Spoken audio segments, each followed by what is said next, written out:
Hello மக்களே, வணக்கம். எல்லாம் ப்ரோமோலாம் பார்த்தீங்களா? அப்பாடி இந்த சீசனில் இருந்து இருந்து இருந்து இப்போதான்ப்பா நிஜமாகவே ஒரு ஃபன் டாஸ்க்கு கொடுத்துருக்காங்க. அதுவும் பிக் பாஸ் வந்து கெஞ்சி மிஞ்சி இதையாச்சும் ஃபன்னாக பண்ணுங்கடா, என்டர்டெயின்மெண்ட் டாஸ்க்காக பண்ணுங்கடா, குரூப்பிசம் பண்ணாதீங்கடா அப்படின்னு சொல்லி கிளாஸ் எடுத்து இந்த டாஸ்க்கை இப்படி தான் பண்ணணும்னு சொல்லி எக்ஸாம்பிள்ஸ்லாம் சொல்லி இந்த டாஸ்க்கை கொடுத்துருக்காரு. மக்களே, நிஜமாகவே ஃபன்னாக போனால் இந்த சீசனில் இதுதான் ஃபன் டாஸ்க்கு. ஏன்னா தேடி கண்டுபிடிச்சாலும் ஒரு ஃபன் டாஸ்க் கிடைக்கல.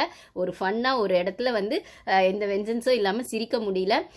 அந்த ஒரு மூமெண்ட்டை என்ஜாய் பண்ணவே முடியல. பிக் பாஸ் பார்க்குறோம் அப்படிங்கிற அந்த மூமெண்ட்டை என்ஜாய் பண்ணவே முடியல இந்த சீசனில். ஸோ என்ஜாய்மெண்ட்டுக்காகவே கொடுத்த டாஸ்க்கு, என்டர்டெயின்மெண்ட்டுக்காக கொடுத்த டாஸ்க்கு, ஃபன் டாஸ்க்கு அப்படின்னு 10 வாட்டி கிளாஸ் எடுத்து பிக் பாஸ் வந்து இந்த டாஸ்க்கை கொடுத்துருக்காரு.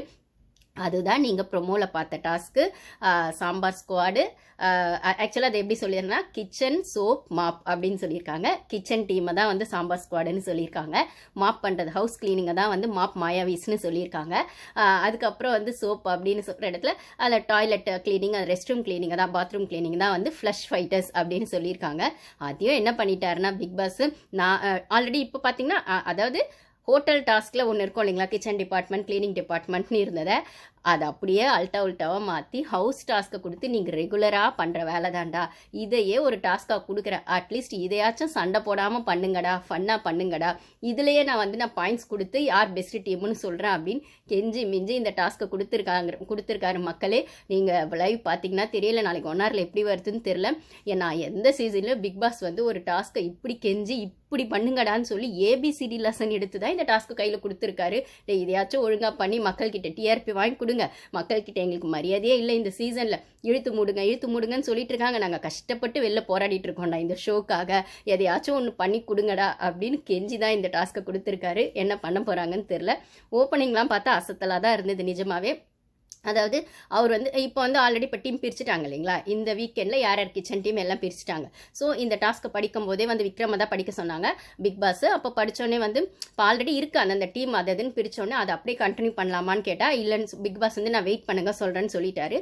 ஸோ டாஸ்க் முடிச்சதுக்கப்புறம் அவர் அதுலேயும் ஆஃபர் கொடுத்துட்டாரு. நானா டீம் பிரிச்சா இல்லை நீங்களாம் வாரம் வாரம் ஒரு டீம் பிரிச்சா எல்லாத்துக்கும் சண்டை வருது அப்படின்னு சொல்கிற பட்சத்தில் உங்கள் கம்ஃபர்டபுள் ஜோன்லேயே டீமை பிரிச்சுக்கோங்கடா, அந்த டீமுக்குள்ளே சண்டை போடாமல் ஃபன்னாக டாஸ்க் பண்ணுங்கடான்னு சொல்லி அதையும் ஓப்பனாகவே சொல்லிட்டாரு. நானா ஏதாவது ஒன்று சொன்னால் கம்ஃபர்டபுள் ஜோன்லேயே இருக்க மாட்டேது இந்த டாஸ்க்கு அப்படிலாம் சொல்கிறீங்க. உங்கள் கம்ஃபர்டபுள் ஜோனில் நீங்கள் எந்த டீமில் இருந்தால் கம்ஃபர்டபுளாக ஃபீல் பண்ணுவீங்கன்னு உங்களுக்குள்ளேயே ஸ்ப்ளிட் பண்ணிக்கோங்க.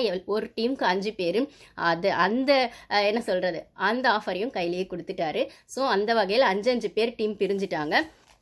5 பேர் பிரிஞ்ச டீமில் பார்த்தீங்கன்னா எனக்கு வந்து எக்ஸ்ட்ராடினரியாக தோணுது பார்த்தீங்கன்னா கிச்சன் டீம் தான். ஏன்னு பார்த்தா அங்கே வந்து சமைக்கிற எல்லா லேடிஸுமே கிச்சனுக்கு வந்துட்டாங்க.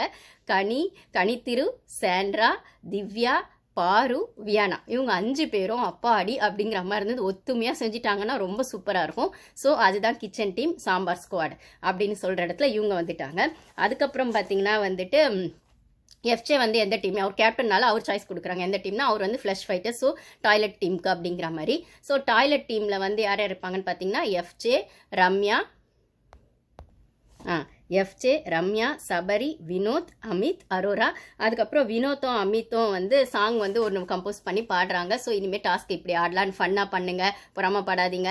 ஸோ இனிமேல் எந்த டாஸ்க் கொடுத்தாலும் இந்த சாங்கை பண்ணிகிட்டே நம்ம ஸ்டார்ட் பண்ணலான்ற மாதிரி ஒரு பாசிட்டிவ் வைப் கொடுத்தாங்க. நல்லா தான் இருந்தது. இப்படியே கொண்டு போனால் நல்லா தாண்டா இருக்கும். எங்களுக்கும் பார்க்கறதுக்கு ஏதாவது இருக்கும்டா, நாங்களும் ஏன்டா கோவப்பட போகிறோம், திட்ட போகிறோம், எங்களுக்கும் பிக் பாஸ் இந்த சீசன் பார்க்கறதுல டாக்ஸிக்கை தவிர எதுவுமே பார்க்கலையடா அப்படிங்கிற மாதிரி இருந்தது.